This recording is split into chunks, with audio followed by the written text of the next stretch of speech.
Happy Hour Hoops, baby. The Triple H podcast back with another episode. Dunny here, joined by Jake and Stevie. As always, today we have the Southeast Division preview. We're getting there, guys. 20 days away from the NBA season. What are the vibes like 20 days away, fellas? Oh, we're close. We're at the home stretch, right? Less than 3 weeks. You know I'm excited. I told you guys the WNBA got my fix, and so now I'm okay being patiently waiting. Less than 3 weeks to go. I cannot wait. And it's finally now seeing teams, actually practicing. You're seeing all like the media and everything with each team. It feels like it's basketball season again, and that just puts a smile on my face. Vibes are high. That's all I can say. Vibes are high. We're almost in the golden age yet again. Yeah. Oh, yeah. I know like Stevie said, dude, the media days, they've been great. Gets everyone a chance to check in on their team, the new free agents, all that good stuff. So yeah, we have some news from media day. Let's jump into some news and notes before we get into the division preview. Starting with Lonzo Ball, guys. Chicago Bulls point guard. We were kind of weary about this weird injury / procedure that took place to end the season last year. We figured he would miss some time this season, but Lonzo himself came out and said he can't run or jump right now. So you need both of those things to play basketball. He said it's even tough for him to walk up and down stairs. Yeah. And then Coach Billy Donovan alludes to Lonzo probably not playing for the entire season, which crazy, right? Especially you're panic mode if you're a Chicago Bulls fan or even that organization, I would assume. What do you guys have here on Lonzo? What do you guys think about this? I mean, I think we kind of talked about it on our central preview show, right? We were all worried about the injury. And we thought it could be something that would linger. And now this looks like, and it's never good, right, before the season starts where your coach goes, he might not play this year. Because in my head, that basically means they're expecting him to miss the season. Right. I know we kind of disagreed with it on the central show. I'm not too worried overall from the Bulls standpoint. I know I feel bad for Lonzo. It's just can't seem to stay healthy.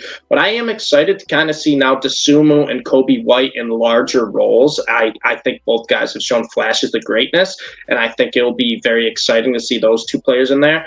But for Lonzo Ball's standpoint, it's just tough, man. And it happens across all sports, right? There are just these players that just have lingering injuries they continuously deal with. Lonzo's no exception, and I thought he would have been a great fit in Chicago. He looked good when he was healthy, but it's just sad news to see this before the season even starts. Yeah, like you said, we alluded to it before, worried about the injury and the history of everything else too, if you want to talk about it. Like Lonzo has dealt with injury issues basically his whole career, so wish him as speedy as a recovery as he can, but it sucks for him and it sucks for the Bulls who, gave him a lot of money and need him to be a big piece on this team to be a contender. And that's one of the pieces to it. Not trying to, his health is the most important thing, but as a Bulls fan and as us looking at the Bulls in the East and whatever the landscape's going to be, it's tough to imagine them competing with the top teams without a healthy Lonzo Ball. So yeah, it's the biggest thing is it's like so disappointing, just like the small glimpse we had of him and Levine play together, because you saw it could be great. I mean, having those guys run out in transition, Stevie, you mentioned the young guard play they have behind Lonzo. I mean, that would just add to it. Now those guys are filling in instead of, being a helping hand to Lonzo. So tough situation for Chicago. We'll see how it plays out, but I guess expect no Lonzo Ball this year for the Chicago Bulls, or at least for most of the season. Someone you guys can expect to see this year, though, is DeAndre Ayton in a Phoenix Suns uniform. But is he happy about it? Do we know, is he happy about it? Is he trolling the media at this point? A few questionable videos came out yesterday where reporters, were kind of asking Ayton Is he happy to be? Yeah, Jake will play it here for you if you're watching. He's got the video pulled up, but we should be able to get some audio here as well. Yeah, hold up one sec. Got to pull the audio. Keep going. Yeah, but no, Aiton basically just, being asked if he's happy to be here, and he's like, he kind of just says, "I'm here, ready to play." Doesn't really say if he's happy or not. I haven't spoken to him. No, I haven't spoken to him at all. Ever since the game. So, not even no. Open that game, I'm here. You happy to be here? Yeah, I'm alright. When I'm in between those lines now, I just work. I'm not playing for myself. I have an organization across my chest. My name is going back. I have to represent. I'm just here to work. If you could talk to Monty, what would you want to talk to him about? What would you want to tell him? Huh? Well, if you could talk to Monty, what would you want to talk to him about? What would you want to tell him? I can show him better than I can tell him. So a little all over the place because, they ask if he's spoken to Monty Williams. He says he hasn't since, the season ended last year. Then they ask if he's happy. He said he's all right. He's not really here for the individual stuff. He has the organization across his chest. So kind of contradicting. Like, he's not happy. It doesn't seem like he's all that happy to be with the Suns, but he's willing to put in the work for the Suns to prove his worth to his coach, who he's not talking to. You kind of, I don't even know. I don't know what kind of tool you need to be able to follow exactly what he's saying, but I wouldn't be pleased if I was a Suns fan, and not that, they should be directly mad at anything Aiton's done, but like, pleased. I wouldn't be pleased in the sense that, like, what the hell is going on? I thought this would probably have been resolved once we signed him to this big contract and brought him back. Yeah, that's kind of what I thought too. It almost sounds like right now, and this is never a good sign for one of the players that you want to build your team around or part of your core, right? It sounds like he's just playing for the money at this point. Doesn't sound like he's buying into the Suns. Doesn't sound like he's buying into the coach. Doesn't sound like he wants to be in Phoenix. But you know what? Everyone has a price, right? We talked about it a few episodes.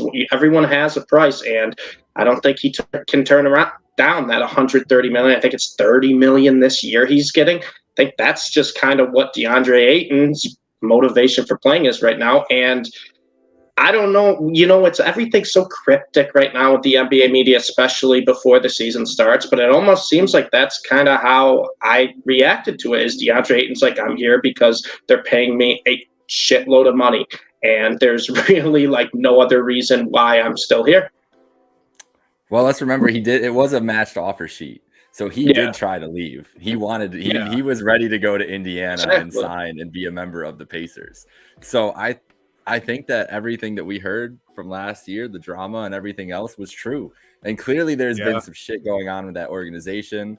We know Robert Sarver is now looking to sell the team after the reports and everything that came out from the reporting from the league. So clearly it doesn't sound like it's been an ideal environment to work in. Whether how much that trickles down to the players or not remains to be seen. I don't think that they've mentioned anything like that or anything, so don't want to speculate too much there. But I'm a big body language person. You just watch that clip. That doesn't look like a dude that looks to be happy to be there at all. Like you can take whatever you want from the answers, but just the way he looks is just like you said, he's there to collect the check. He said he's there to work. I think that that's basically what that means. Like, I'm going to be here because I need to be here, but it feels like there's going to be some trust that needs to be rebuilt among that team and in that locker room, specifically with DeAndre Ayton. Yeah, and I like that you mentioned the Indiana thing, because just based off that interview and Monty not speaking to him, like, I think that says more about his relationship with Monty Williams more than about if he wants to be there or not. Like, it's one thing if you're the player ignoring the coach, but like to have no conversation with your star center that you just signed to this massive deal, there's obviously a disconnect between those two. We saw it when DeAndre Ayton apparently refused to check into a game last season, at the end of last season, and there was kind of a little scuffle between them then. And then to sign that big deal and to not be speaking with your coach, that's weird. But I do like that you brought up the Indiana thing, because it's like, it makes sense that he wanted to go play in Indiana. You got to play more freely, which it seems like he's looking to do that. He would kind of be the guy on that team, or at least him and Halliburton. Yeah. And I would assume if he doesn't get along with Monty and kind of just wants to do his own thing, he probably hates a guy like Chris Paul, where here's a guy in Tyrese Halliburton he can go play with. He's much younger. He's a lot more open-minded. He isn't really this, firm team captain. And is going to be like in DeAndre Ayton's face every time he makes a mistake. Like those two can grow together and be the face of the Indiana Pacers. Whereas here, he probably doesn't feel loved. He didn't feel wanted because it took him so long to get this deal done. Like I don't blame him for wanting to go to Indiana. Very, very sticky situation in Phoenix, though. I don't want to speculate too much, but that's what I'm pulling from this. Yeah, no, I think that's a great point. And I guess if we're talking sticky situations, guys, something we have to talk about happened between last episode and this episode. Everything always breaks right when we get off. Yeah, right. Day after, like an hour after, and then the day after, the biggest news days. Yeah, I think the Ime thing literally was the night. It was that night. It was like it was that night. Yeah, so I mean, even if you aren't a basketball fan, unless you're Patrick Starr and live under a rock, you've probably heard the Ime Udoka news. Suspended for at least the 2022-2023 season, will not be the head coach of the Boston Celtics. I'm not even going to try to speculate of what's going on. I mean, you guys have all seen, if you're listening to our basketball show, you've seen the Woj and Shams reports. Obviously, there was some sort of relationship that happened within the organization that broke the team's guidelines and rules. That's as much as I'll say about it because there's been flip-flopping information. I'm not going to try to report something that I really don't know all that much about. But the fact is, we know Ime is not coaching. It sounds a lot worse right now than originally reported. There's some sort of misconduct or something else going on behind closed doors that we don't know about, but not going to be the head coach. People are speculating that he probably won't coach again for the Celtics. They're kind of just trying to figure everything out. That's the only reason it's only been a year suspension right now. But it's horrible. I mean, on top of everything and, feeling bad for the players because the media day for the Celtics was easily the weirdest media day for any sports team I've ever seen. Obviously that's what the reporters are going to be hitting them with questions. It's going to be nonstop. What's going on? What's going on with this? Like, what did you know? What do you know now? And I'm sure it was a combination of them knowing probably just as much as we do, maybe a little bit more just because they're involved. And then probably them trying to keep face for their organization and for themselves. Like they have a season to play in 20 days. They're worried about getting back to the finals. I'm sure, Ime was their guy. I know they had really close relationships with him, especially the Jays and Marcus Smart. So regardless of, what happened and how bad it is, they're hurt on some sort of level because they lost their coach and they really don't know what's going on. Now they have to get bombarded with questions about it. So that's basically what I want to say. I think at the very least, I feel really, really bad for the players. This was the most highly anticipated season for the Boston Celtics in the last 15 years. Well, I guess less than that, 10, 11, 12 years because of obviously 07, 08. But I don't know. It's just it's really tough. It's bad. It's bad all around. I mean, the only thing that could make this worse, is if you had a bad roster or if Jaylen Brown did get traded this summer. I guess the positive here is you're rolling out a lot of the same guys. It's a group who's still motivated to win. Joe Mazzulla is going to be the new head coach. A guy who is nearly 3 years younger than Al Horford, your starting center, which is going to be weird. Bottom line, this Celtics situation is going to take a lot of getting used to. And also on top of all that, Rob Williams is going to be out 12 weeks to start the season because he ended up getting a procedure on his meniscus. And that came out of the blue as well. So that's my take on it. I really don't want to have too much of a strong opinion either way because I don't know the facts. I'm not going to do what some people did and kind of lean one way and then have to backtrack. I'm not here to do that. I'm still excited for the season. I feel bad for the players. And yeah, if you guys want to add anything to that, feel free. I think you laid it out perfectly, Donnie. The only thing I will say, and I've been saying this before any of this news came out, it's the losing a championship. It always takes a toll on the team that lost the championship, right? Maybe there's a little rust to start the season, and we see it across all sports. It's a little bit of that championship hangover.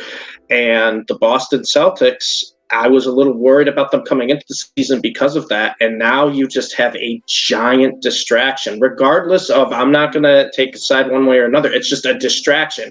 That's everyone can agree to that. Whatever comes of this, whatever the final, whatever happens with Udoka, it's just a distraction right now for these players who already have enough that they're distracted, and on top of the Robert Williams injury.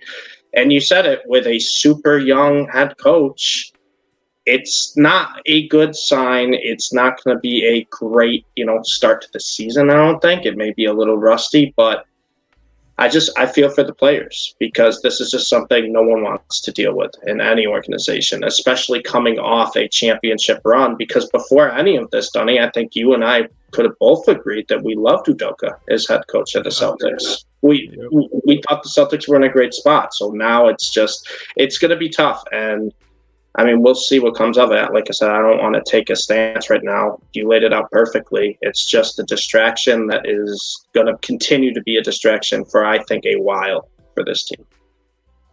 Yeah, you guys said it.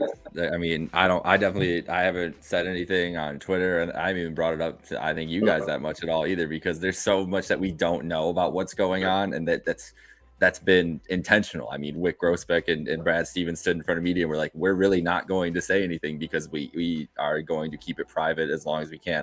I'm assuming there's legal reasons behind that and something like that. That's at least the biggest assumption you can make when people don't want to talk about it, because you would think that they would love to get some kind of story out there. They don't want this to just be lingering like that. But if their hands are tied, their hands are tied. So it remains to be seen. It is an unfortunate distraction. It's unfortunate for everybody involved. And hopefully they get some clarity going forward. And that's really all you can say about it at this point. But you're trying to focus on a basketball season. Like you said, I do feel for the players as much as anything else, and whoever was affected in this.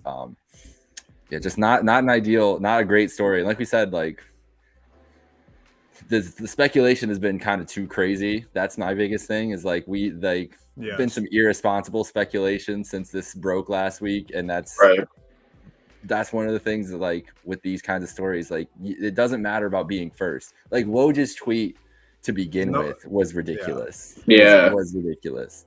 And it kind of started the whole thing, and and we haven't gotten a lot of clarity. We know a little bit, like, kind of whatever, but it's just a reminder to anybody that is looking to comment on anything in sports and anything like that. Like, make sure you know what you're doing. Like, don't just recklessly think before you send. Think before you do any of these things, because these are real people that are actually affected, not just blocks on your computer screen doing it. So that's really, like, the biggest takeaway for me. Yeah, One last piggyback off that. I had a sports journalism professor in college who always just told us it's better to be second and correct than first and wrong. Right. And I don't know necessarily if Woj was wrong per se, because I guess some of the details were there. But what I will say about Woj's tweet is I think it was irresponsible. Like, if you can post, like, pretty much a paragraph of information, and by the time you read it, you get nothing from it, it wasn't worth posting. You're just that's what started all the speculation. And the only reason I wanted to bring that up is because, Jake, you brought up a good point. Like, the people's names who got dragged, it's just uncalled for, and no one deserved that. Anyone who is wrongfully speculated on, or his name was thrown out there, or a picture, especially the women in the organization, but anyone whose name got dragged during this, just wrong, unfair. And yeah, I think it's been and continues to be reported on poorly. That's kind of why, I don't have an opinion on it. I do have an opinion on the way it was reported about, but I'm not going to make an opinion on it until we get more information. So, we'll try to stop with the negativity here. And Jake, the last piece of news is a little bit of excitement for your team, a possible Jay Crowder reunion to the Cleveland Cavaliers. What do we think? Here's the thing: he's rumored for your team too. Yeah, he's rumored for a bunch of exciting spots. All the teams he's already played for, he might go. Well, LeBron hated Jay Crowder, so really he got. Oh yeah, they did not get along, and if you don't, Jay Crowder got moved to Utah pretty quickly around that trade deadline when the Cavs retooled there. So that was it wasn't a good first stint for Crowder in Cleveland. My initial reaction was I was excited about it. I think they still need to solidify that 3 position in Cleveland. Bickerstaff basically came out and said it's a wide open competition right now. Like anybody who you think is going to get minutes at that, Okoro, Osman, Windler, Dean Wade, Lamar Stevens, all those guys they're all in a competition right now. All of them. But I'm talking with some of my fellow Cavs friends, not as excited about the Crowder thing, worried about the age, worried about the just wondering if he can still be a starter and on a winning team. Shooting only 34% last year. That's basically his career average. Is that worth it to put out there over a young guy, hungry guy like Lamar Stevens, or a guy who can get streaky like Cedi Osman? I still would rather have it just for the insurance policy and just as a proven quantity. What do they have to give up? They just gave up a lot of assets for Donovan Mitchell, obviously. But any of these teams, I think, if Jay Crowder is going to be on the move, there's a lot of teams that can benefit from having a guy like that. I would say I would like him in Cleveland, though, if he came down to it. Yeah, I think he'd be a great fit in Cleveland because he doesn't even have to do too much. It's just kind of that veteran presence, right? That tough, physical player, that veteran presence. He can occasionally make the outside shot that would just help the Cavs because the Cavs core, it's a young core still. Jared Allen's very young. Garland's very young. Mobley's a baby. And Donovan Mitchell is pretty young. Like it would be nice to have a guy that they can run with. And even if he doesn't play like full starter minutes like he did in Phoenix, even if he plays, just maybe 20, 25 a night, and then they throw some of the other guys in there, I think it'd be a great fit in Cleveland. Yeah, I like the names you brought up, Jake, because I think a lot of Cavs fans, and maybe this is not the case with your friends like you mentioned, but like aside from Stevens, maybe he's a guy who I'd want to see more of if I'm a Cavs fan. But you guys know what you have in Cedi Osman, man. I mean, he's like you guys just know what you have. I'm not saying like he's a bad player or anything, but I think you put a guy like Jay Crowder in the rotation over him, even Okoro, because I think Okoro, at least as far as I've seen, has been a pretty big disappointment for the Cavs. I think they were expecting a little more from him. So those guys, I think, if those are the guys that get shipped out or if those are the guys who lose minutes, I think that'd be a no-brainer for me, especially the moves you guys have already made to kind of fall into that contender category, which I think you guys did when you got Donovan Mitchell. So, and then, yeah, you guys mentioned possible Celtics too. I think the only way that happens for us is if a buyout happens because we don't really have the means to trade for him right now. Yeah. So we'll see. But yeah, I mean, it looks like he's headed to some sort of contender. So something to watch for. I think it would be a great fit for your Cavs. We'll see. We will see. You guys ready to preview? So we are. Let's get to it. Starting off. Yeah, go ahead. The Miami Heat, Jimmy Butler's luscious locks. Stevie, do you have any opinions? What do you think? Are those extensions? Is he lying? It's not real. There's no way that's real. I refuse to believe that's Jimmy Butler's actual hair. The best though was like the clip where he did like the little dribbling for the photo shoot, and the hair was just blinding him. Yeah. Just all of his face. I'm like, there's no way Jimmy Butler's rolling out. I know he's a character, but there's no way he's rolling out game one, and that's how he looks. Like I don't believe it. I refuse to believe it. I think it's a stunt, just like LeBron's.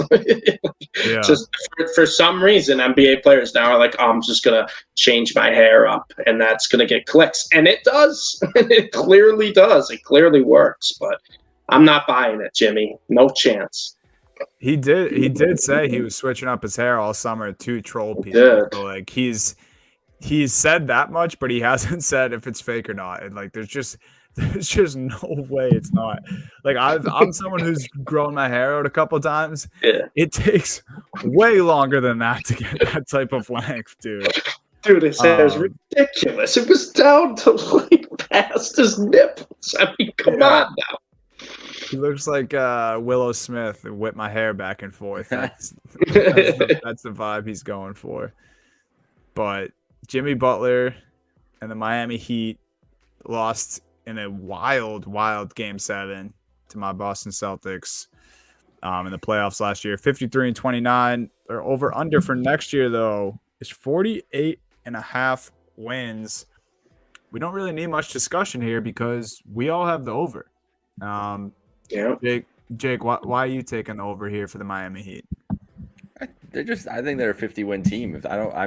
I'm very concerned about I shouldn't say very concerned. My biggest concern is the age of Butler and Lowry and how that could affect them in the regular season. Because I'm sure that they'll be cognizant of that, especially if those guys are nicked up at all. But Bam Adebayo still ascending, in my opinion, one of the biggest defensive forces in the league.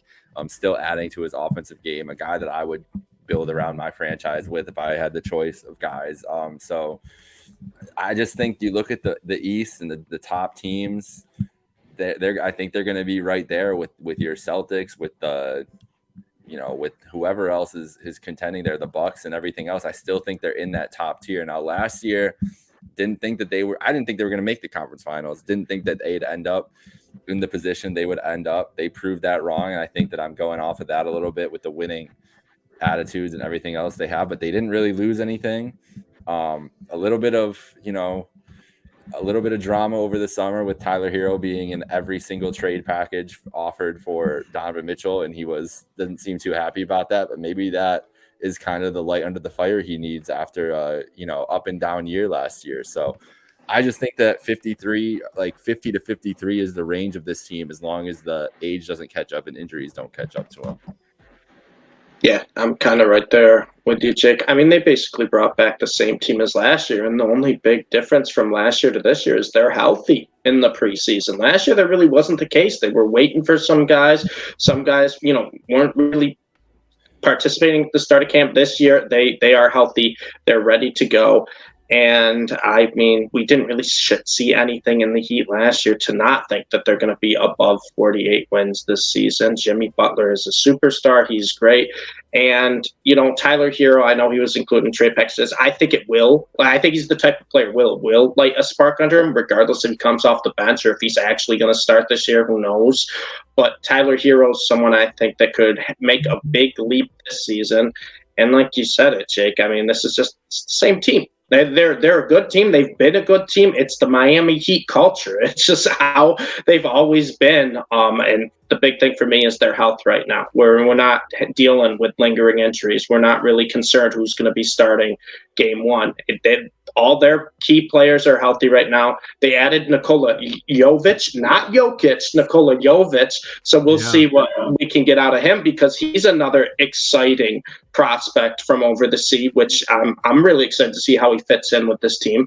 But I'm excited for the Heat. I think they're going to be just a good team again. I don't know if they're going to win a championship, but I don't think there's a reason to say they can't win a championship, if that makes sense. I think they're just one of the NBA's best teams, and they're deep at the positions where it matters.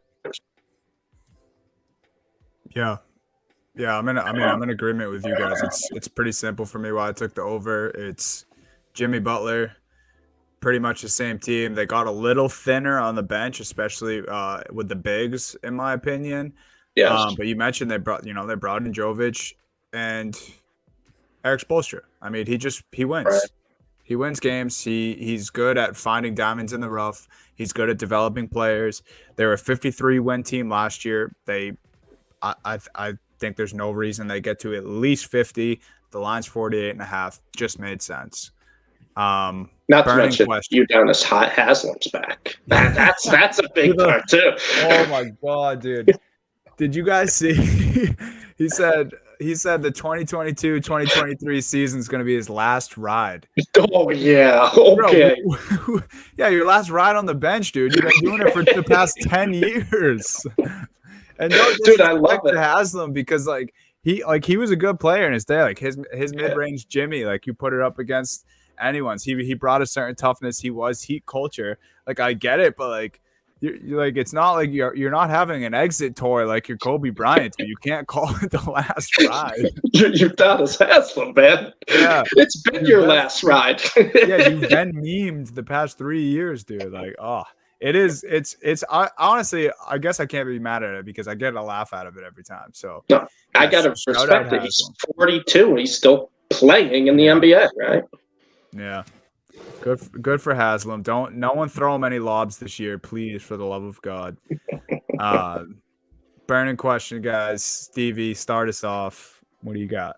I alluded to it when we talked about the Heat briefly. Tyler Hero, do you think he's going to come off the bench again, or do you think at some point this year he's going to become a starter? Because, like you said, he was included in all those kind of trade packages. He's probably not happy. He's out there to prove himself, and I think he's a guy who will play with that type of motion. And also, too, let's not forget he's 22 years old. He's still young. He still has a lot of room to grow.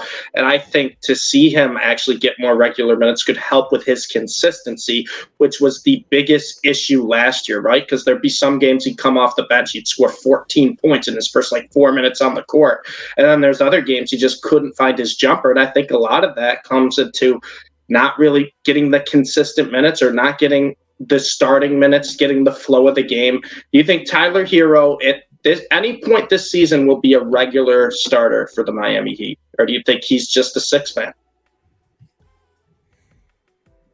You can take this one, Jake. Is he going to be a good defender? That's really what it comes down to for me, because I don't think he really has been yet in his career, and I feel like that's the reason they won't put him on the floor. And can he even be a good defender at the two guard position with his side? I don't know. I haven't seen it yet. I'm not too confident in that, and I feel like that's the biggest holdup. But if you're gonna, man, I think you make a lot of good points with the consistency, though. If you want to see him at his potential, I think you should just give him the minutes. And honestly, he wasn't. It was a weird kind of rotation they had with that two guard all year. They could never really settle on anybody between Strus, between Duncan, between him. Like they were just kind of going with the hot hand, I felt like most of the times. Yeah. And this is the guy who has the most potential out of it. And I would just like I mentioned earlier, this is an aging core. Like it is. Besides Bam, like your two stars are in their going into their mid-30s now. This is a guy that you're going to need to find out what he's really made of. So I would put him in that. I think they should put him in that position. Mm-hmm. The defensive upside is what's going to change it for me. Yeah, I think you're right, Jake. I think that's what it will probably come down to, especially if Oladipo is healthy the whole year. I actually think they would throw him in to be a starter over Hero, whether he's deserving or not. But Oladipo looked great last year, and he's someone who actually, when he's healthy in this league, is known for his defense. So if that's what it really boils down to, he'll get the nod. The only thing is, I think if I was the coach, I would start him, especially in the playoffs. I mean, the games that they lost or got completely out of in the playoffs were games that they couldn't find offense outside of Jimmy Butler to start games.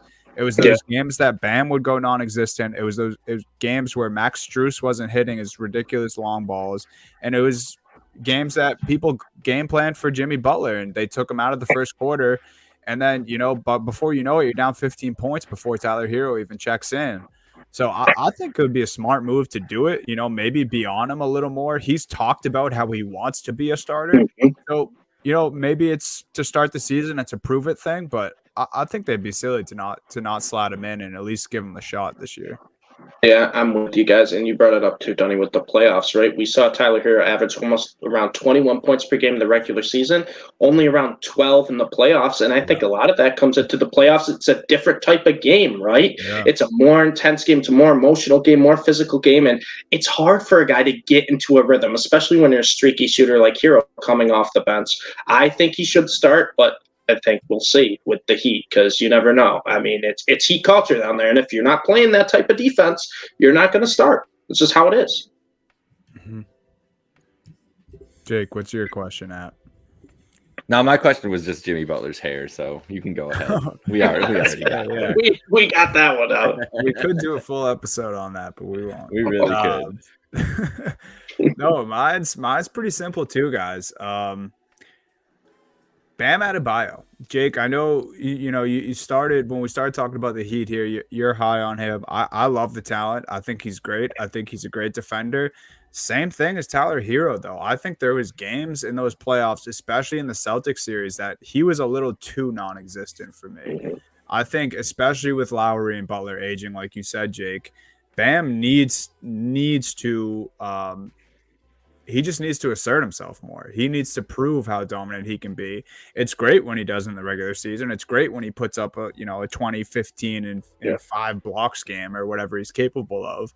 But if he's not doing it in the playoffs, if he's not doing it when it matters, then it doesn't really matter. Are you guys worried about the Heat and their thinness in the front court and, Bam kind of being what he's been the last couple of playoffs? Jake, I know you said you're pretty confident he'll continue to ascend. Am I overreacting about Bam a little bit, or what do you guys think about that? No, I still want to see him be more aggressive, and I think that's where this team can take the next step is fully handing it over to Bam. Whether that means that they can actually be a winning team, we don't know. We haven't really seen it, but if that's got to be the plan in the future, right? Like with these two aging guys, so I have high hopes just because I think Bam being the star that he is, even to this point, I don't think anybody was expecting when he came out. I think that he had high potential and went to the perfect place to maximize that potential in Miami. But when Bam got drafted, no one was like, oh, Bam Adebayo, surefire, all defense player, potential all NBA guy. And he has ascended to that point. So I think we know he's going to put the work in too. And that's always something that I look for is, the guys that are just at it all summer long. And Bam is definitely one of those guys. So I just would really like to see him have more of like a face-up offensive game off the dribble, like stuff like that. Like, where can he get more effective, getting himself to the bucket, getting himself better looks. I think if he can turn into a guy that, they can actually go to down the stretch offensively rather than running it through their guards or running it through Jimmy, it's a whole nother dimension of this team. I don't know if he is going to get to that point. But it's tough because he's playing center at 6'9", so it's always going to be a challenge at that size, at that position, doing that. But I mean, last year 19 and 10, the scoring acumen is there, but when you got to the postseason, it was down to 14 points a game. So you can't be at 14 points a game if you want to be considered the best player on your team, especially in the playoffs. So he needs to figure out ways to get to his shots and I think add more to the arsenal to really be considered that. And I feel like that's probably what he's been working on all summer. So that's why he's the biggest unknown for me. And I'm really excited to see what he looks like game to game this year for Miami. Yeah. I mean, I think you kind of touched on it, Jake, but my biggest thing with Bam, and we know a couple things about Bam, right? He's 6'9", like you said, Jake. He is technically an undersized center. People don't really consider him an undersized center because he's a ferocious defender. He's an unbelievable defender. He's a freak athlete, and he's great on the glass. Like, that's why people don't consider him an undersized center. But one thing that is known about Bam, and something that won't change, is he's a liability on the outside shot. He's not going to shoot the outside shot. All he does, his work is basically in the paint. And my biggest thing with Bam is he's very good in the paint. And we've seen spurts of it where he's just dominant inside there, but he only averages 9 career shot attempts per game right now. And this is a guy, it's slowly been steadily increasing. He averaged 13 a game last year, but I think this is a guy who needs to get 15 to 18 attempts per game to really show what he can do offensively, because when he's on down low, he's incredible. And what the Heat don't want, he's always going to be playing because his defense is amazing. He's a pretty decent playmaker for a big man. But with Bam, you don't want him to turn into a cone, right? Where he's just kind of standing there on the offensive side. There's no threat for him to shoot outside. You have to run the offense through him a little bit, because if you don't, he's just kind of standing there. And if he's not getting the ball, he's not getting his attempts, he's not really helping you on the offensive side. And if Bam wants to take that next step, I just think he has to be more aggressive, because we've seen spurts of him where he's dominant, and especially in short stretches in a game where he'll put up 15, 16 points in a quarter. But with Bam, he has to be more aggressive. He just can't be this conservative type of player down low where he's only shooting 9, 10 attempts per game. And we saw a lot of that in the playoffs. The Heat can't have that right now. And I know Bam has been dealing with injuries a little bit. He only played 56 games last year, and the Heat's front court depth isn't the best right now. But he's someone I think has to play aggressive. He has to have that mindset that I'm going to put up 18, 20 attempts a night. Yeah. All right. So we'll see about the Miami Heat and Bam. And speaking of the Miami Heat, they knocked off the Atlanta Hawks in the first round last year. Atlanta Hawks 43-39 last year. Over under win total for this season is 46.5. Me and Steve both have the over. Jake, you got the under here. Start us off with the Atlanta Hawks. What do you like? What do you not like? What do you got? I know they added DeJounte Murray and all that stuff, whatever. I would still like to see this team play some good defense in a meaningful basketball game. And DeJounte Murray does not help that. Now, regular season wise, maybe they'll still be able to get over it. Where we got 46.5, they won 43 last year. Could be. And when we get to Charlotte, I think that'll help. I do think my Cavs are going to be one of those teams that has a better record going into this year. It's more of a numbers thing for me, just looking at teams like, who am I going to, and I was talking about that last week too. Like one of these teams, if I'm picking a bunch of overs for the East, has to be under. I still think, I don't know. Now I kind of want to change it back to over, because I'm looking at it again, and like I don't know if the Bulls are going to be there. I do think the Nets will be there. I don't know. I'm going to stick with under just because I'm not. I think the Murray thing is going to help them offensively and might help them in the regular season. But this team still, I don't think they're still going to be able to play a lick of defense. The only guy that really wants to play defense apparently is Clint Capella. Did you guys see the? See the tweet? What they want for this year? Everyone says championship, and Capella's just like first team all defense in Eastern Conference Finals. He's got high goals. I love Capello for that. That's hilarious. So, yeah, I just don't like this team's defensive ceiling. And I think that when they play these top teams in the East, whether you're talking about the Boston Celtics, the Nets, the Bucks, the Heat, all these teams, I don't think that they match up well with them. And that's why I've got them at it under. Yeah, so me taking the over was kind of the same reason I took the Timberwolves over last episode. It's almost like you got that talent, you got the talent you were seeking, you have the hype, now go do it. It's kind of like I'm expecting it because of the way they're talked about and the way they project to be. I'm taking the over because, they need 3.5 more wins than they had last year. I think it's doable. I also didn't think they would have John Collins returning. And then obviously DeJounte Murray and Trae Young, we've never seen it. Should be a pretty exciting backcourt. I think they have the talent to do it. But Jake, it's not that I disagree with everything you're saying. I think you're right. I don't think they necessarily stack up that great with everyone in the Eastern Conference. I don't think they'll really be a scary playoff team, if they ultimately make it to that mark, which I'm projecting them to. But yeah, I just think the talent's there. They should be able to do it. But yeah, I'm kind of with you where like let's see it before we start giving them all this credit. Yeah. And if you're watching on YouTube or live right now, Jake threw up the projected, I'm guessing, starting 5 for the Atlanta Hawks. It's DeJounte, Trae, John Collins, Clint, and DeAndre Hunter. And they all have Polaroid pictures. And they wrote their goals at the bottom, and everyone said win championship or championship. And Capella said first team all defense in Eastern Conference Finals.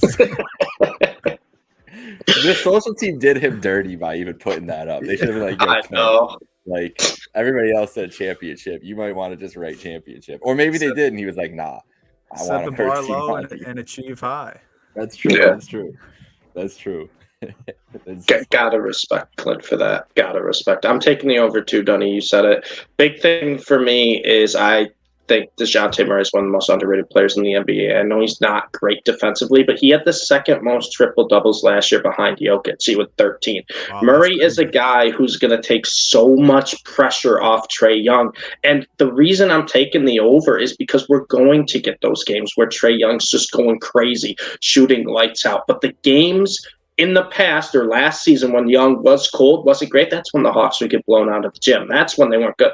Now you have another guard in there, Murray, who can be the primary ball handler, who can get everyone else involved. I think he's going to take so much pressure off Trae Young. I think he's going to help Trae Young have a huge season. And also, too, and I'll bring this up with my burning question, I think there's a guy you guys didn't talk about too much who I think's in for a big year with this Hawks team. I like the pieces they have. Akanwu's healthy, which will be another big man that they can help because Capella's not playing 40 minutes a night, but he's another one who can help, a good defensive big man. I think the Hawks are going to have a good year. I don't know if they're built to win a championship, but I think they're going to be a great regular season team, and we're going to see a lot of games where the Hawks are going to score 100, like 30 points on their opponents because they're just going to be a relentless attack.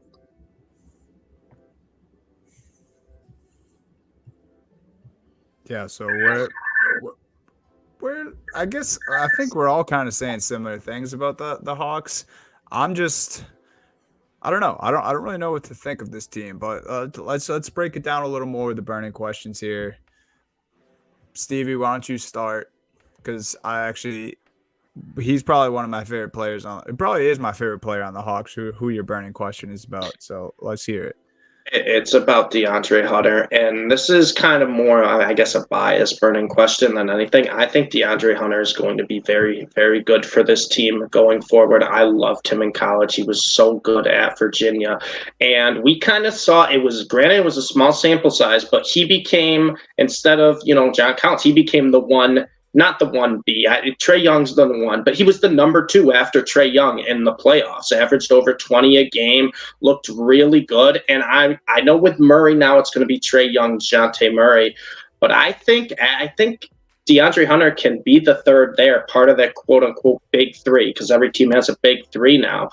I want to know your guys' expectations for DeAndre Hunter, and do you think this season he'll be more valuable to the Hawks than John Collins? Because John Collins is a great player, but I think this is the year that I think Hunter kind of overtakes Collins as I think he's more versatile offensively, and I think DeAndre Hunter is someone who, if Trae Young is getting double teamed or whatnot, Hunter's someone, he can create his own shot. Collins isn't the best at that. He kind of needs more help to get open. I think DeAndre Hunter is really going to turn into not a superstar, but a guy who can do everything you need. And he's someone I think who could average, especially with adding in DeJounte Murray, 18 to 20 points a game, kind of what he did in the postseason. So what are your expectations for DeAndre Hunter? And do you think he will be, I guess, a more important player than John Collins for this team going forward? This works right into my question, so we don't have to go there because my question was about John Collins, and I'm completely with you. I think DeAndre Hunter is going to usurp that, and I think it's as much to do with the upside. Everything you said about DeAndre Hunter is true. Like, the upside's always been there, but yes. I've been a huge fan of him since coming out of college, just as well as you. Defensively is a stud. Freaking stud, and has shown way more. Virginia, he has to be, right?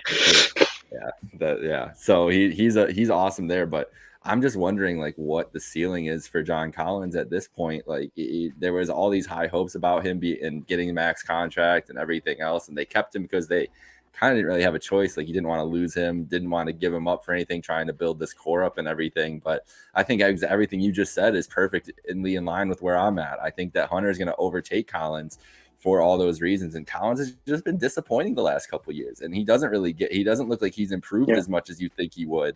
And now, especially with DeJounte Murray there, like, Collins he's dropping down the totem pole, and what's that going to look like this year for a guy that isn't going to get the same amount of touches? Is he going to be happy? Is he going to, there's a lot of questions, and I think that's what it centers around for me, with like the pecking order of where they're going to be, because I feel like, Murray and Trae are going to have the ball in their hands a lot. And who's going to benefit from that more? Is it going to be Collins? Is it going to be Hunter? And I feel like Hunter is the guy naturally, as long as he can stay healthy, that will be the third guy there and slot right in. Yeah, so I can answer both of your guys' questions here at the same time. I'm in agreement with you, Jake. Like I'm kind of surprised John Collins like hasn't really progressed as much as I thought he was going to. You know, when I thought he was going to be the real deal is when he wore that shirt to the press conference of him dunking on Embiid the game after he dunked on Embiid. I thought he was going to be, I was like, all right, if you do something like that, and he was playing fantastic in that series up until that point. But really, since then, he hasn't showed up in big moments. He's had some injury issues. There's been talks of him not really wanting to be in Atlanta. And I think DeAndre Hunter came in, kind of showed what he's made of, and since then hasn't really looked back. And he has, I think, surpassed John Collins on the depth chart, you know, on touches, his involvement in the office, all that stuff. And yeah, there's really only room for one of them to be the third guy in this big three. And I think it's DeAndre Hunter. I think DeAndre Hunter, you know, everyone every NBA fan loves to rave about the way the Golden State Warriors play basketball and moving without the ball, slashing, setting screens, getting open at the 3-point line. I think DeAndre Hunter does that nearly just as well as all those guys on the Golden State Warriors. He really does not get as much credit for how well he moves without the ball. I think he's one of the best slashers in the league. And then if you leave him open from three, he's going to knock it down. And you guys mentioned it. He's a good defender as well. So I think this is easy for me. I think DeAndre Hunter's for sure like that third or next guy on this Atlanta Hawks roster. And I don't know, John Collins might just be a 12-9, 10-10 guy for the Atlanta Hawks until his time's up there. Which, you know, there's nothing wrong with that, but I think Hunter's the superior player. All right, Tony, do you have your burning question? Yeah, so mine's kind of simple. It's about DeJounte, the newcomer. I just wanted to ask, like, are we anticipating too much production and offense from DeJounte maybe? Because the way I see it, you know, you mentioned I didn't know that stat about him being second in triple doubles last year. That's extremely impressive. On a bad Spurs team, right? A bad supporting cast, and he's done it kind of his whole career with that Spurs team, and now you're looking. This is the best team he's played with in his career. Oh yeah, and not to take anything away from him, but that's kind of my point. Like he played for the Spurs and did this. He didn't have a ball dominant guard that he played alongside. Really, there's some other good guards there, but you know, no one to the level of Trey, obviously. Right. And DeJounte is a guy who I wanted to come to the Celtics. I thought it would have been a great fit. But are we maybe projecting this a little too much? Because he did do that on the Spurs. He was able to have the ball in his hands a lot. That allowed him to not only score, but play make, which seem to be the two things everyone's excited the most about for DeJounte. I don't want to say is he overhyped, because I think he's a great player. But are people maybe overlooking and maybe getting a little ahead of themselves about how happy they are to see DeJounte and Trey play together? Like we don't know that it's going to work out. I'm sure they'll be fine. They're a scary backcourt, but are people projecting a little bit too much for these two? Jake, you can start. I think that's an incredibly fair question. I think I've been wondering the same thing since they made the trade. It was a weird fit to me when they made the trade to see those. It's going to be weird to see those two guys in the backcourt together. The point of all the triple doubles and everything, I mean, that feels like a Russell Westbrook usage type thing. Like who else is going to get the assists, the points, and the rebounds for that Spurs team? Who Greg Popovich without DeJounte Murray. I hope you guys saw that the other day. Not too high on them. Told reporters, do not bet on us to win the championship, which is just, it's very true. Please don't bet on the Spurs to win the championship. But just a weird thing to say about your team. Under. I'm assuming we're all going to take the under for that team. yeah, most likely, yeah.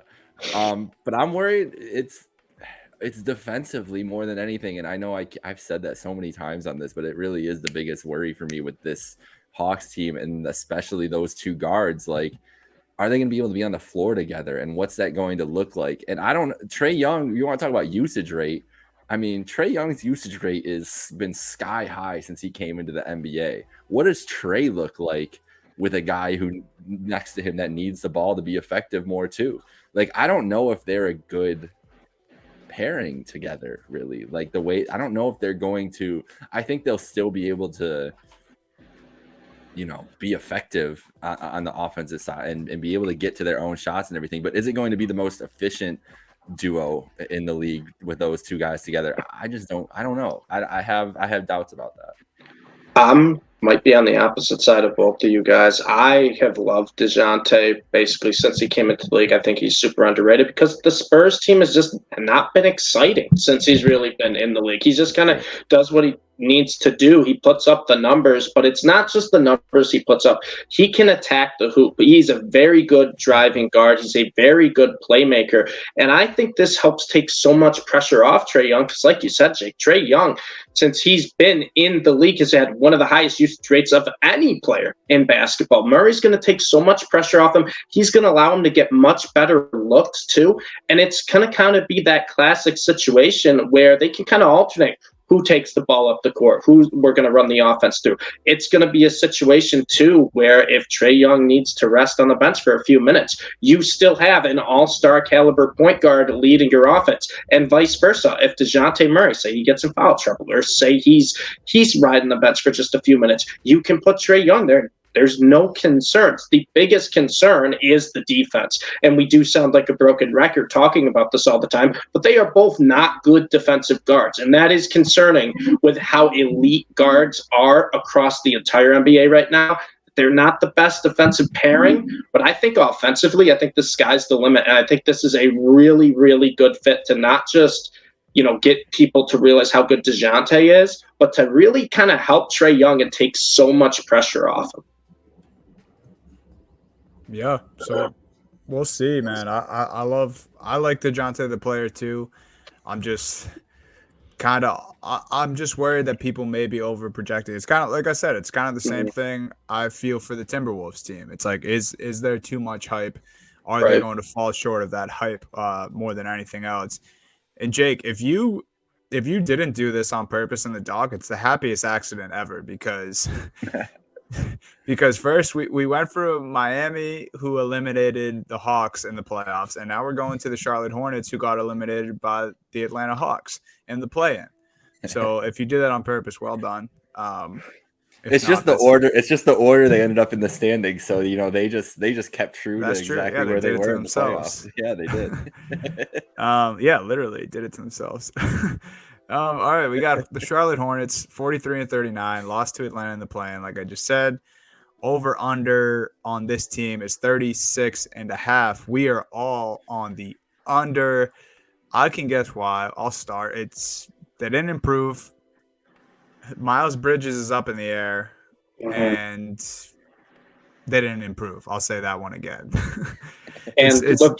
Look at their front court. I mean, yeah, and that's what they needed to improve, right? And they did nothing. Yeah, it's still so bad. Yeah.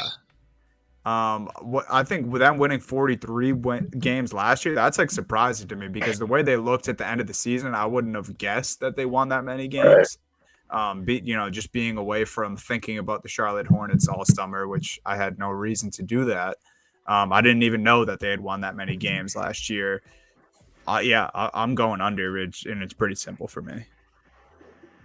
Yeah, I don't want to overthink this one. You're potentially losing your top scorer from last year, right? We're not really sure what's going to happen with Bridges, but I don't assume he's going to play anytime soon. You're losing that, and you didn't improve anywhere else. LaMelo can only do so much, and I was the first one to admit I was wrong about LaMelo. I thought LaMelo was not going to be a great player. I didn't really think he was going to be a star, but he's really turned into that. But you can only do so much. Just the supporting cast, there really isn't anything there. I'm tired of seeing Plumlee and PJ Washington in the front court for this team. I'm just sick of it. I think this is kind of the season where they're going to have to do one or two things. It's like, can we, because LaMelo is someone you want to build around, you want to have as your core. It's like, well, we're going to have to do something quick because we're either going to be missing the playoffs consistently with a guy who is probably too good to make our team really bad, or we're just going to have to blow it all up. And the Bridges, everything that happened in the offseason with Miles Bridges just does not help the Hornets whatsoever making that decision. So I'm going under. It's another thing, too, a distraction, right? You had this distraction this entire offseason, and you just have a team that didn't improve, where I think 85% of the rest of the NBA teams did improve. So I'm going well under. Y'all said it perfectly. I mean, they haven't done anything. The East around them improved. They've got drama surrounding them. That just screams an under to me. And it's a crazy that it's 36.5 for a 43-win team, but I think that's because Vegas is thinking the same thing we are. I feel like it's not going to be a very good year. It would be sad if that was the peak of what this core is going to be, which brings me to my burning question right away. I'll get right into it. Is LaMelo Ball going to re-sign with the Charlotte Hornets? I wouldn't if I was him.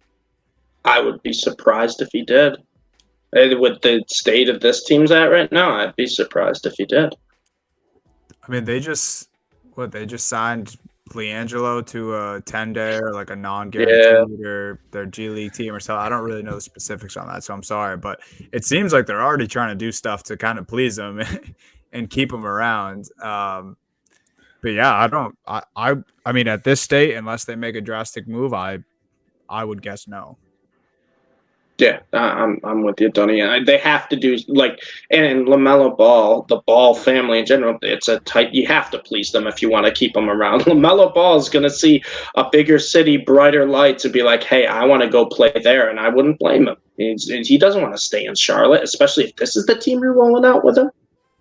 Nah. Yeah, this can kind of funnel right into my question. Like, I thought maybe I was I thought maybe I was crazy if I had to ask this, but like this might be a serious thing. Everyone and the Hornets especially need to consider. Like, is their window that wasn't even really there already missed? Like, there was some serious promise there when you look at LaMelo, Terry Rozier, Miles Bridges, and a healthy Gordon Hayward. But now you have Hayward on this crazy contract that Michael Jordan decided to give him for some reason. And I love Gordon Hayward, but like way overpaid, in my opinion. Bridges, we don't even know if he's going to play in the NBA this year. We don't know what the future holds. Like you said, LaMelo is probably not all that pleased. And Terry Rozier is Terry Rozier. I mean, he's a walking bucket. He's great for any team. But if it's him by himself, that's not moving any needles. So is their non-existent window already missed? I mean, we're taking the under 36.5, all three of us. So I think there's your answer, right? Because unless they do something, unless they get some generational talent for next season, I don't think that window's opening anytime soon. If I'm taking an under 36.5 at the state of what the NBA is right now, that means that I don't think that team's winning or coming close to a championship anytime soon. Yeah. Yeah, so maybe they're tanking for Victor. That would probably be the best move. At least the way they look right now. You know, maybe we're wrong. Maybe they're better than we think. But what if LaMelo Ball is the superstar that we don't know that's going to ask for the trade? That's what I feel is more likely than them contending anytime soon. Yeah, actually, that's true. I think it's much more likely LaMelo leaves than this team becomes a championship contender with him. It's sad, but it's true. Why don't the Lakers just add another point guard and get LaMelo Ball? Yeah, why not at this point? All right, are we good to move on to the Wizards here, guys? Let's do it. Yeah, let's do it. All right, they missed the playoffs, so no one in this division eliminated them. We've stopped the streak there. 35-47. We all also have the under for the Wiz as well, guys. So a sad last couple teams we've talked about here. Kind of similar situation, I guess, for me than the Hornets. They didn't really get much better, I don't think.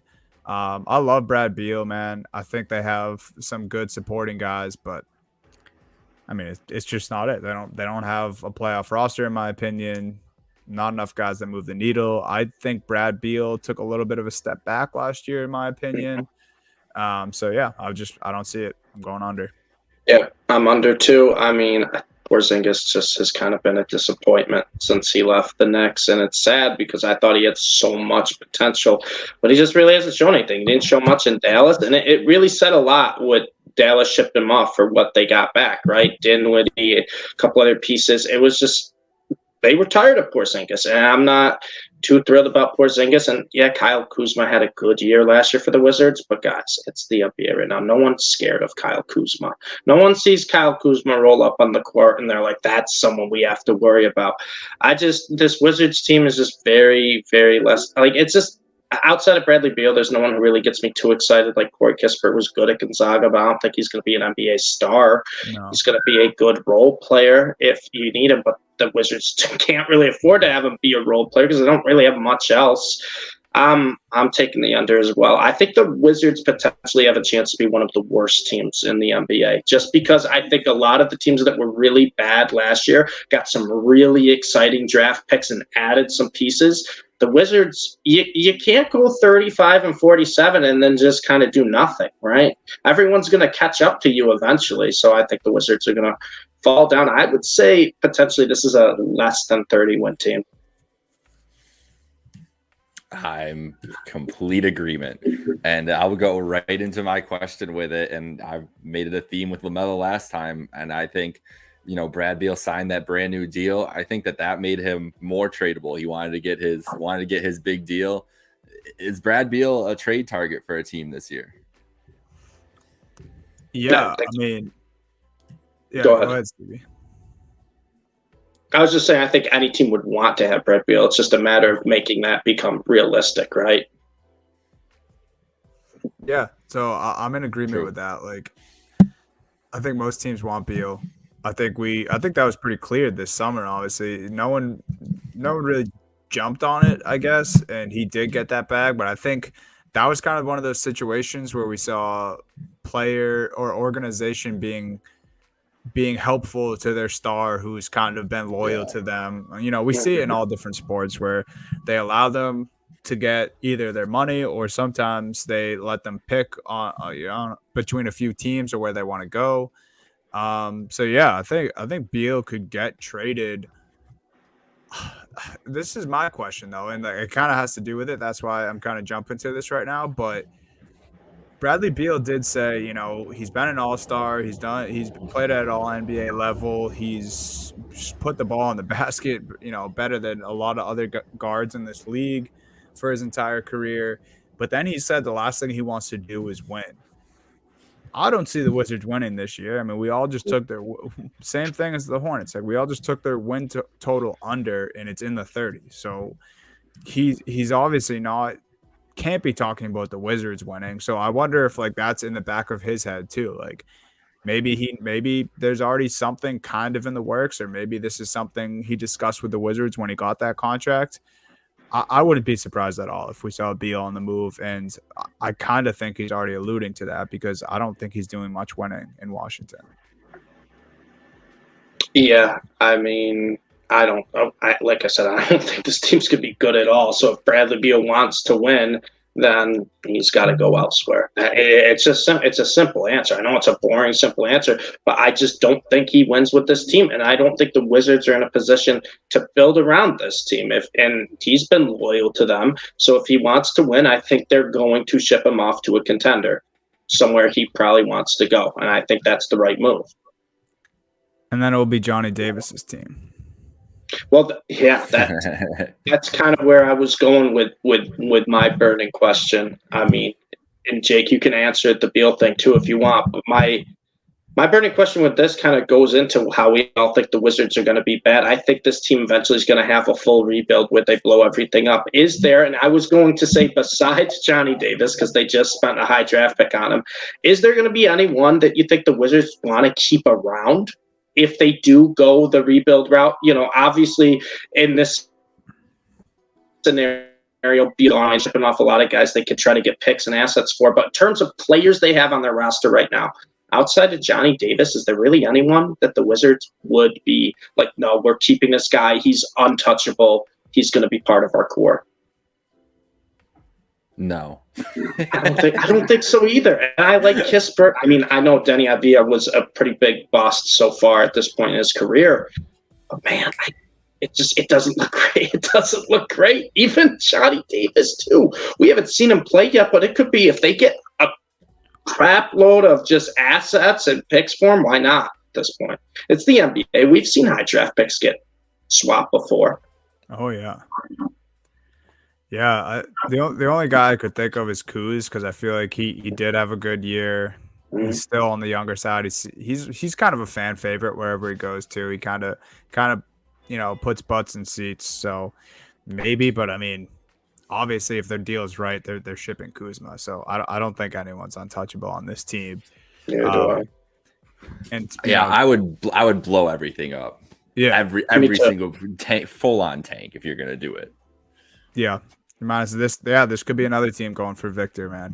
Who knows? I mean, I'm sure we're going to see a tankathon this year in the NBA. I think, a team that probably won't be tanking though because they hopefully got their own Victor. They got their own guy. The Orlando Magic, 22-60 last year, gross. But they got the first overall pick. They did, and their over under for win total this year is 26.5. If you told me that the Orlando Magic only had to be 5 wins better than last year, and they have Paolo now, I'm taking that over. Might be my favorite over of the entire league. I think the Magic are going to be much, much improved this year. Now, I don't know if it means a playoff team. I don't even know if it means a play-in team, but the 26.5 wins is disrespectful. I look at this too, and this goes back to the other teams of their division. How are the Wizards and the Hornets both projected as a win total 10 wins above this Magic team? I don't understand it. I could see, and maybe you guys will disagree with me, I see a very real possibility where the Magic are the third best team in this division. And I would not be shocked. I think in terms of the opposite of the Wizards, where you have young guys, you talked about a first overall pick, Paolo Banchero, who is probably the most pro-ready of any of the prospects. Now, granted, I will say on record, I wanted it to be Jabari Smith. I love Jabari Smith. I thought he should have gone one, but Banchero's great. You really couldn't have gone wrong with any of the big three. Franz Wagner was one of the most underrated rookies from last season. I think he takes a big step up this year. And Jalen Suggs could not have played worse than he did last season as a rookie. I think Suggs is another one too. They invested a lot of high draft capital in. I think he has a lot of potential. I just see so much potential with this Magic team. And also too, if we're talking about, you want to talk about a fun team to do a rebuild with in 2K, you did an NBA 2K season with this Magic team with Mo Bamba and Bol Bol as your 4 and 5. You're the favorites to win the championship. I mean, this team exactly. Wendell, who played fantastic last year. This team has a ton of potential. I love the young core, and I know I'm probably going to regret this. I'm not giving up. I'm not giving up on Mo Bamba, Bol Bol yet. I'm not giving up on either of them. But outside of those guys, Banchero, Jalen Suggs, Franz Wagner, I really do like this young core, and I think the Magic are going to surprise some people. I think maybe not a great team, but a fun team, an exciting team, a fun team, and it's been a while since we've said that about the Orlando Magic. I'm with you guys. I think that, Dunny, we were talking about last year when Al hit us with that Cavs 27.5, and that was automatic over. That's what the Magic feel like now, honestly. Like, automatic. This team they've got so many good pieces, and no one ever wants to project the jumps that guys are going to do, but the way they looked like together last year in some spots just looked really exciting. Looked like there was an actual core, and Paolo coming in, the biggest thing about him was he was going to be the most NBA ready guy. Like, he was going to be able to step in, get on the floor, and contribute right away, and maybe at an elite level. Like, I wouldn't be surprised if Paolo's averaging upper teens in this year or something like that. Like, dude has an NBA level skill set right now. So yeah, I'm going way over with this, and I think that they could be a play-in competitor with, especially if you're talking about the teams like, I mean, who else is going to be in that group? The Bulls probably. The Hornets, who we just talked about, we're not high on. Maybe the Wizards, maybe the Hawks, Raptors, those teams like that. Like, I feel like the talent on this team, I like it as much as any of those teams. Yeah. You could even say Knicks Magic, and it's like it's not right? It's closer than people think. Yeah, closer than people are willing to admit, for sure. But yeah, Magic. And one last thing I want to say, because we can talk about these young guys and prospects that have a chance to really be something on this team. And what better spot than Orlando? Because they're gonna have long leashes, man. They're gonna let these guys play. They're gonna be able to figure it out. Who fits where. And something else to keep in mind, like they still have a few guys like Terrence Ross and Gary Harris who are more than capable of putting the ball in the basket. They can teach these young guys a thing or two. So it's not like they're relying all on just these young guys. They have a few guys like that who can put the ball in the basket if they need it, in closer games, or if there's an injury to Fultz or Suggs or Cole Anthony. And the youth on this team is just absolutely crazy. I mean, I just looking up and down the roster. I didn't do the math, but their average age has to be like 25 years old, maybe younger. They're super young, they're super long, and they're super athletic. And that's kind of why I really like the Magic, because they have so many of those stretch forwards that can shoot, but they also have ridiculous wingspans. And I know he's been dealing with injuries so much too, but I would love to see if Jonathan Isaac could be healthy for this team, because no one talks about him too. You throw him into the mix. You have Franz Wagner, who is the most disrespected rookie from last year's class. He averaged over 15 a game. This is a guy who did everything right, everything you wanted to at Michigan. And Jalen Suggs, who we raved about a couple seasons ago. Yes, he had a bad rookie year, but man, there's so much untapped potential for this team. Now, everything would have to go right? You'd have to have the guys be healthy. You'd have to have those giant, long, skinny center big men that they have play to their potential. But at least it's there. And you add in the number 1 overall pick, who Jake said is the most pro-ready, and I don't think it's close. As I liked Jabari, I liked Chet, but everyone was saying Banchero is the most pro-ready. And he's a guy, too, who won the Duke locker room as a freshman, as a true freshman, won over the Duke locker room. He turned into the quote-unquote their captain, their leader. That's a very real possibility here, and the guy's 19. I think the sky's the limit for this team in terms of untapped potential. Will they get there? Who knows? Because it's the Magic. But I'm thinking positive here, guys. Yeah, if it's okay with you guys, we should. I have a crazy Jonathan Isaac stat I want to end the show with. I'm glad you brought him up. I have high hopes for him. I hope he pans out as well. But I saw this the other day on Twitter, and this is crazy. Vince Carter has played a game in the NBA more recently than Jonathan Isaac has. Oh, that's wild to me. I know it hasn't been that. That's more a testament of how long Vince played, but it's kind of wild. Pulling for Jonathan Isaac. I didn't think we would be this high on the Magic, but here we are. There we are. And we should all be locking in some Magic futures before we might do it right after this. I might have to do it right now. And if you're starting a 2K franchise, if you got the new 2K, please do a starting 5 lineup: Banchero, Wagner, Isaac, Mo Bamba, Bol, because that would be the most fun 2K lineup imaginable. It's like 5, 6'10", 7-footers. Because in 2K it doesn't matter. You got the wingspan or whatnot. You're blocking everything. You're making everything. I might do that after this. I might start my Magic franchise. That's a great Wednesday night. That sounds like a great Wednesday night, Steve. Sign me up. All right, boys. Well, that was the Southeast Division. Next week, Southwest Division, and then we will have our preview pod, our awards, our finals predictions, all that, and then the show after that. So I'm projecting very ahead, but 3 shows from now, we will be talking about actual NBA basketball. We'll be previewing an actual game. Yeah. Wow. Let's go. That? Let's ride. It's almost here, boys. It's almost here. All righty. Thank you all for tuning in.